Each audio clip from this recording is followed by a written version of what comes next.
we've covered the history of geoengineering and weather modification, which goes back hundreds of years. Yep. And the links to military uses. Of course, there was the Owning the Weather document, which, what year was 1996. that? 1996. It's a military document from the US military. And that shows how weather modification can be used for military purposes for causing droughts and hurricanes and all kinds of things. But since 1992, from the Rio Earth Summit, there has been a sustained push about global warming, sustainability, and all of these things. And geoengineering started to be discussed not very long after that. I'm not sure when. There's this. Ken Caldeira wrote this paper about how after the eruption of Mount Pinatubo, the sulfur reduced global temperatures, and so he postulated that it would be a good idea to put sulfates in the sky. There's a little bit of a misnomer about that particular suggestion that Mount Pinatubo did cause all of the global cooling. Yeah. Because at the same time, they had a serious problem with long-term burning oil fires at the end of the first Gulf War. And they put out, you can see those from space. Yes. There was an Australian climate scientist I was talking to in Paris who registered a massive aerosol increase linked to that Gulf War oil wells burning, which is omitted from the so-called cooling effect of Mount Pinatubo. There were equally amounts of particles put into the atmosphere, aerosols, and I think that's a typical example of all of these models that they run and all of these papers that they write, that they don't represent the entire picture, because the atmosphere is a complicated area, and they never mention weather modification, they never mention the potential effects of this, as they try to sort of quietly say they don't work. And I think this is just a typical omission that just allows them to paint a picture of what they want everyone to believe, but it might not be accurate. Well, the science is iffy, but the discussion of geoengineering has started to move out of the scientific arena. You have David Keefe, who's been on BBC, CNN, the Comedy Central on the Caldeira report, and he and Ken Caldeira are saying that we're all going to die from global warming, and our last hope may be we might have to use solar radiation management, geoengineering, or carbon dioxide, and they use carbon sequestration as well. And they are trying to sell this to the public. Oh, did you hit record on yours? Yeah. Okay. And they are trying to sell this to the public. And back in 2010, at the AAAS conference in San Diego, David Keefe was talking quite openly about putting aluminum in the sky. Millions of tons of aluminum, nanoparticulate, which was discussed in his paper. And he was quite candid about it. So, it's you have to put all this stuff up. But when he was asked about the health effects, he was all, we've done no research and published nothing. And it has been discussed at scientific conferences, which are linked to the whole climate treaties and so on. But this last one in Paris, they were not very public about it at all. No, it was. We did go to a couple of sessions, but considering I don't know how many sessions. I think that one day there was well over 30 sessions. Geoengineering is very much undercovered. It's almost like, I think it's becoming a challenging issue. They're sort of greenwashing the issue, which means that they're sort of like they had problems with genetically modified organisms. Lots of people are against it, but they've still got that agenda to push it forward. Yeah. It's much like the same with geoengineering.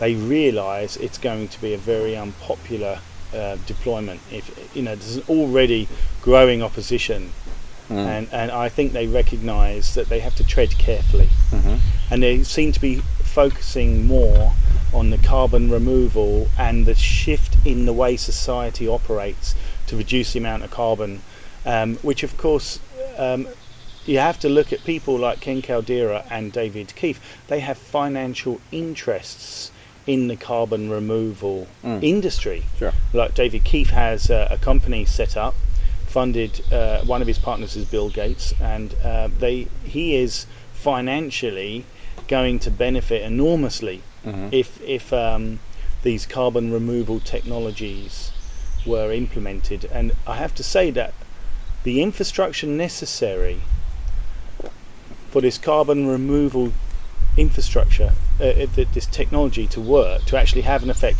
would take decades to implement. And it's very lucrative from that point of view, as you develop the technology, and you have to have all these different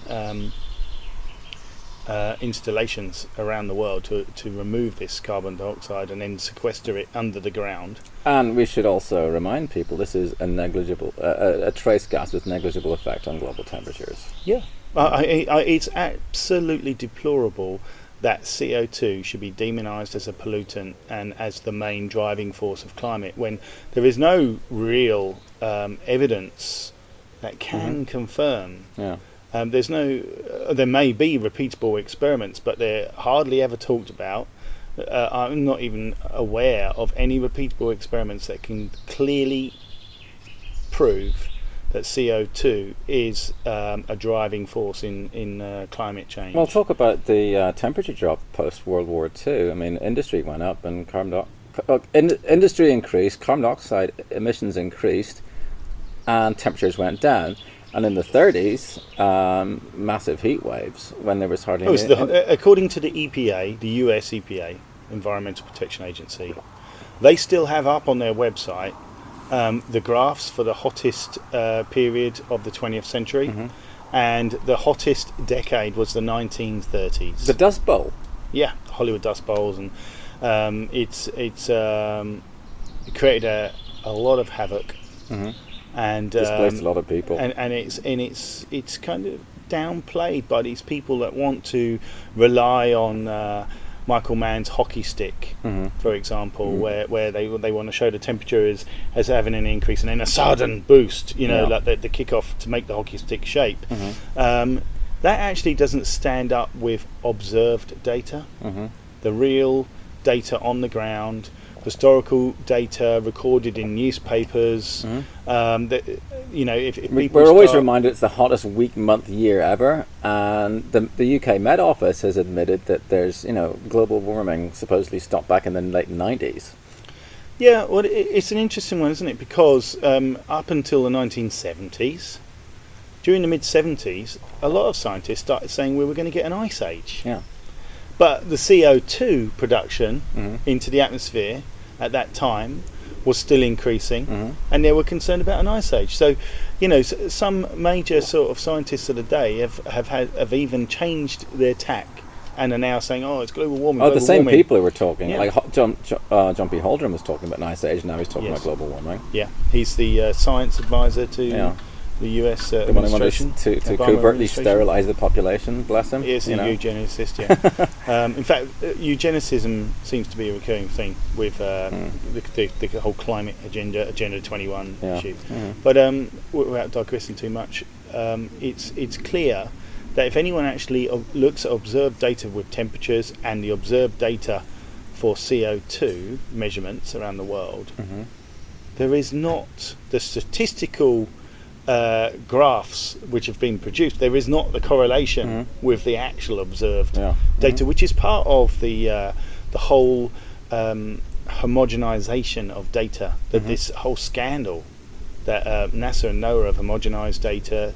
They've They've played down the intensity of the global warming of the medieval warm period, and there have been Climategate scandals, Climategate 1 and 2, where thousands of emails have been hacked and leaked about the fact there was the scientists were struggling to hide the fact that there is no global warming. There may be extremes of temperatures in places, and if you use a thermometer that's at Heathrow Airport, and that particular thermometer is showing an incredibly high temperature, which is not concurrent with the immediate area around where that thermometer is, and there's a suggestion that maybe the plane's hot exhaust is having something to do with skewing that temperature. Or you can collect CO2 samples beside an active volcano in Hawaii. Like in Hawaii, what a ridiculous place to have a CO2 collection place, because they've got live volcanoes, and volcanoes are large sources of emitting CO2 into the atmosphere. There is another point I think we should cover is the very widespread deployment globally of geoengineering has been, most people say, the late 90s, which does coincide with the the pause. But there's evidence of geoengineering going way back. There's pictures in the 60s. If we were referring realistically to the contrails, and the idea that these persistent spreading contrails, the contrail cirrus clouds that are associated with them. Yes, there were pictures going back. Definitely, I've seen pictures in the 80s. I've seen pictures from the 70s, 60s, pretty much. You see them in movies. And this is one of the arguments that the debunkers use to say, well, contrails have always been around. Well, pretty much since World War II, when those images that are used of contrails to demonstrate, oh, look, they've always been there. Yeah.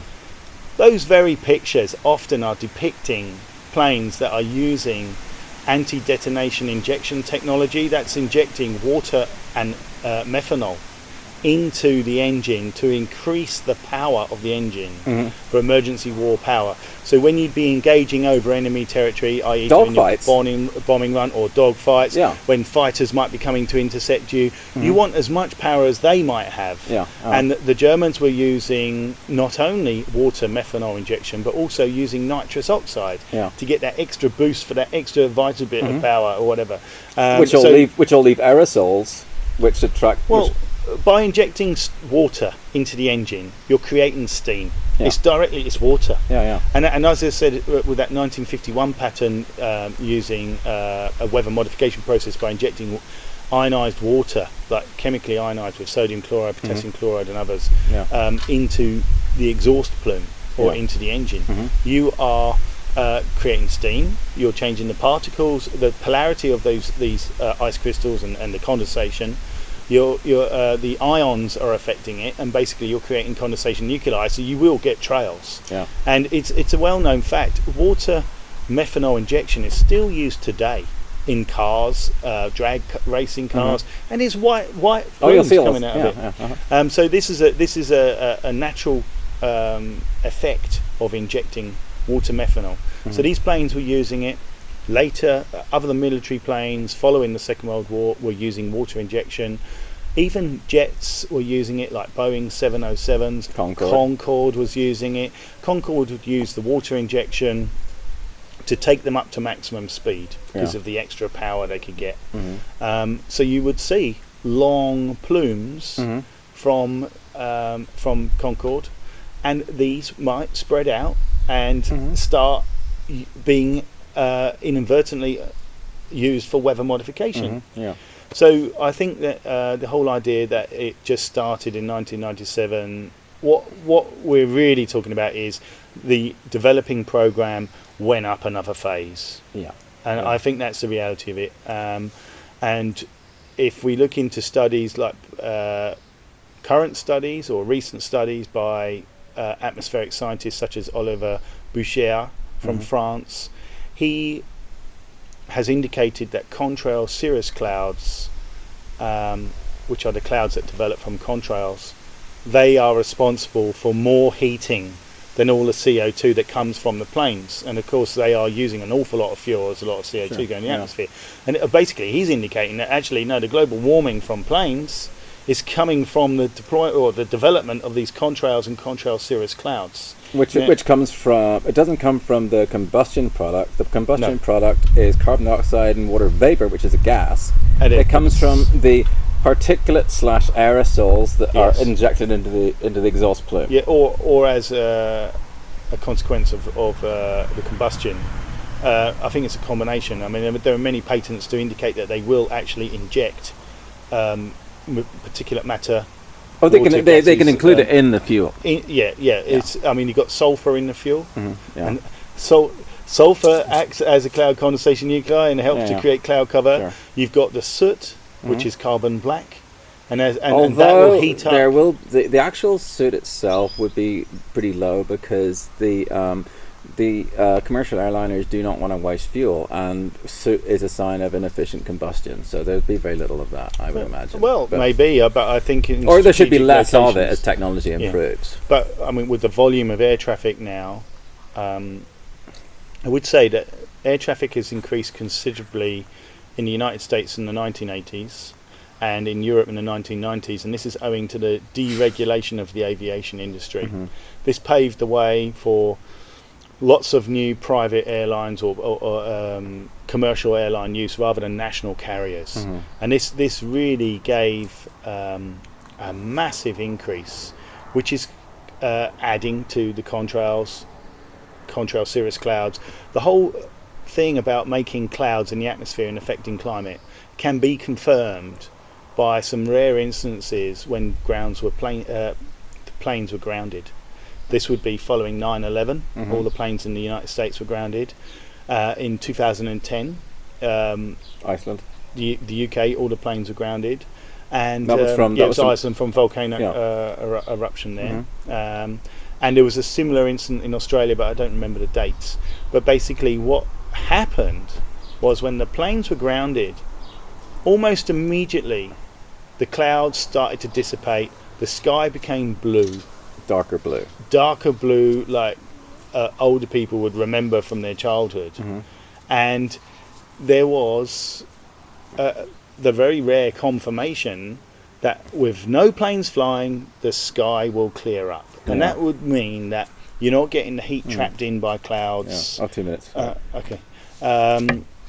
And it's confirmation that planes are having a huge effect on the climate. And we believe, of course, that the deployment of contrails by chemically nucleated contrails, which would be colloquially known as chemtrails, is a deliberate phenomenon. It's wide-scale weather modification.